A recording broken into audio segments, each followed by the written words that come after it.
नमस्कार दोस्तों। जीवन में बड़ा करने के लिए शुरुआत करनी पड़ती है, पर शुरुआत करने के लिए महान होने की ज़रूरत नहीं है, पर महान होने के लिए शुरुआत करनी पड़ती है।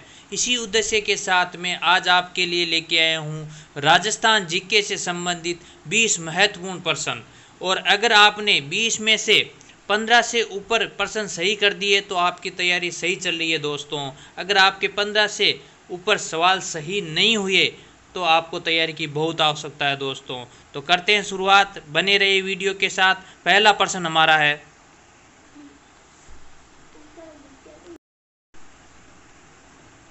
मारवाड़ के अजीत सिंह महाराजा के पुत्र थे, तो किस महाराजा के पुत्र थे?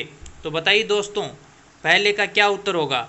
तो महाराजा अजीत सिंह महाराजा जसवंत सिंह प्रथम के पुत्र थे। ए ऑप्शन अपना सही होगा। अब लेते हैं अगला प्रश्न।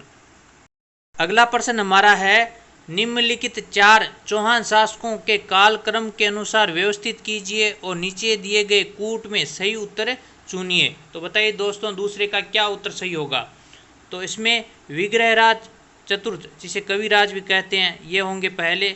उसके बाद थे पृथ्वीराज द्वितीय, फिर सोमेश्वर, और सोमेश्वर के पुत्र थे राय पिथौरा, पृथ्वीराज तृतीय। तो 1 3 2 4, तो डी ऑप्शन अपना सही होगा। अब लेते हैं तीसरा प्रश्न। तीसरा प्रश्न हमारा है, निम्नलिखित में से कौन भूतपूर्व कोटा रियासत की महिला स्वतंत्रता सेनानी थी? तो बताइए कौन थी? तो कौन थी? कमला स्वाधीन। सी ऑप्शन अपना सही होगा। चौथा प्रश्न हमारा है, राजस्थान में विलय के समय अजमेर का मुख्यमंत्री कौन था? तो बताइए दोस्तों, राजस्थान का विलय अजमेर में 1 नवंबर 1956 में हुआ था। उस समय अजमेर के मुख्यमंत्री कौन थे? हरिभाऊ उपाध्याय। सी ऑप्शन अपना सही होगा। अब लेते हैं अगला प्रश्न। अगला प्रश्न हमारा है, जुलाई 1921 में मोतीलाल तेजावत ने भील आंदोलन कहां से आरंभ किया था? तो बताइए दोस्तों, पांचवें का क्या उत्तर सही होगा? तो उन्होंने यह आंदोलन झाड़ोल से शुरू किया था, और यह आंदोलन एक ही आंदोलन के नाम से प्रसिद्ध है। और मेवाड़ पुकार है वो मोतीलाल तेजावत से ही संबंधित है। अब लेते हैं छठा प्रश्न।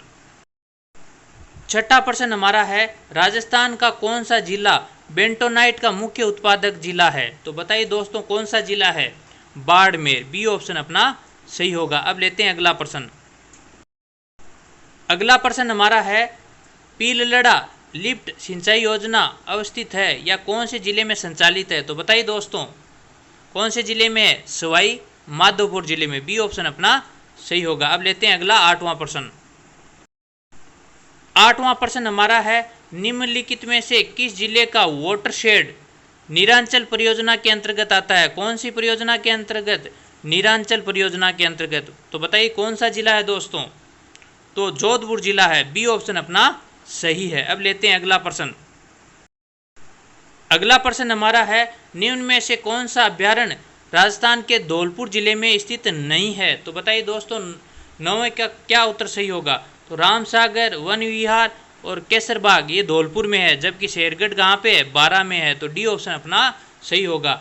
अब है 10वां प्रश्न, राजस्थान में मृदा में लवणीयता व क्षारीयता की समस्या कहाँ पाई जाती है या कौन से जिले में पाई जाती है? तो ये दोस्तों पाली जिले में पाई जाती है। तो ए ऑप्शन अपना सही होगा। अब लेते हैं अगला 11वां प्रश्न। 11वां प्रश्न हमारा है, राजस्थान में मरुस्थल का विस्तार दिशा में हो रहा है, तो किस दिशा में हो रहा है? बताइए दोस्तों। तो आपको पता है मरुस्थल पश्चिम दिशा में है, तो उसका प्रसार किस दिशा में हो रहा है? पश्चिम से पूर्व दिशा की ओर। सी ऑप्शन अपना सही होगा। अब लेते हैं अगला प्रश्न।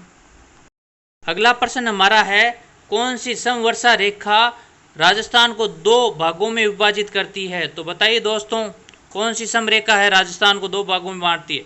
तो 50 सेमी। डी ऑप्शन अपना सही होगा। और पश्चिमी मरुस्थल को 25 सेमी रेखा है, वो 2 भागों में बांटती है। तो इस बारे में भी ध्यान रखिए आप। अब लेते हैं अगला 13वां प्रश्न। 13वां प्रश्न हमारा है, राजस्थान के निम्नलिखित में से किस जिले में अवनतिका अप्रवर्धन की समस्या ज़्यादा पाई जाती है? तो बताइए दोस्तों, ये किस जिले में होती है? तो कोटा, बूंदी, बारा, झालावाड़, जहाँ पे चंबल नदी बहती है वहाँ पे ये समस्या ज़्यादा रहती है। तो डी ऑप्शन अपना सही होगा।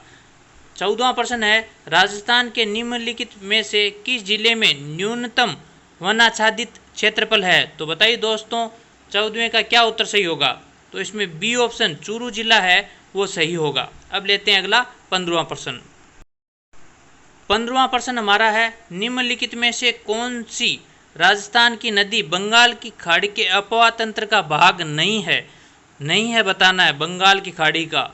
तो कौन सी है वो अरब सागर की है। तो कौन सी है, बी माही। इसका एक है ट्रिक सालुमा, सा का साबरमती, लू का लूणी और माँ का माही। ये कौन से अपवाह तंत्र का भाग है, अरब सागर का। ठीक है, अब लेते हैं अगला प्रश्न। अगला प्रश्न हमारा है, बूंदी के गढ़ पैलेस में चित्रशाला का निर्माण किसने करवाया था। बहुत महत्वपूर्ण प्रश्न है दोस्तों। तो बताइए किसने करवाया था, कौन से महाराजा थे। तो वो थे महाराव उमेश सिंह। डी ऑप्शन अपना सही होगा। अब लेते हैं अगला 17वां प्रश्न। 17वां प्रश्न हमारा है, तेजाजी के चबूतरे को थान कहते हैं। क्या कहते हैं, थान। तो पुजारी को क्या कहा जाता है। तो बताइए दोस्तों क्या उत्तर होगा इसका। तो तेजाजी के जो पुजारी होते हैं उनको घोड़ला कहते हैं। क्या कहते हैं, घोड़ला। सी ऑप्शन अपना सही होगा। अब लेते हैं अगला प्रश्न। अगला प्रश्न हमारा है, 1857 के विद्रोह के समय जोधपुर के महाराजा कौन थे। तख्त सिंह ने किसके नेतृत्व में सेना अजमेर भेजी थी। तो बताइए दोस्तों इसमें दो प्रश्न बनते हैं। 1857 के विद्रोह के समय जोधपुर के महाराजा कौन थे, तख्त सिंह।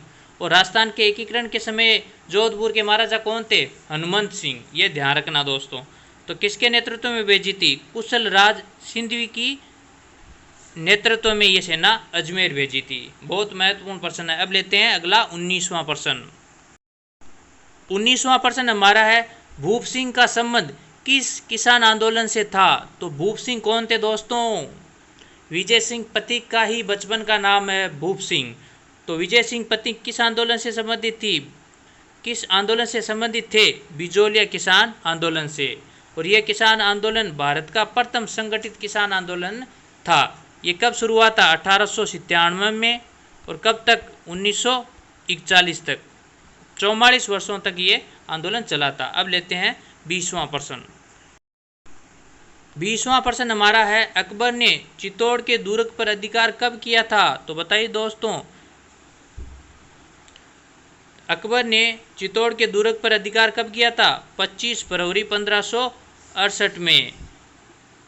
तो दोस्तों ये 20 प्रश्न आपको कैसे लगे, आपके कितने प्रश्न सही हुए, कमेंट बॉक्स में ज़रूर लिखें। मिलते हैं एक नए वीडियो के साथ, एक नए टॉपिक के साथ। थैंक यू, धन्यवाद।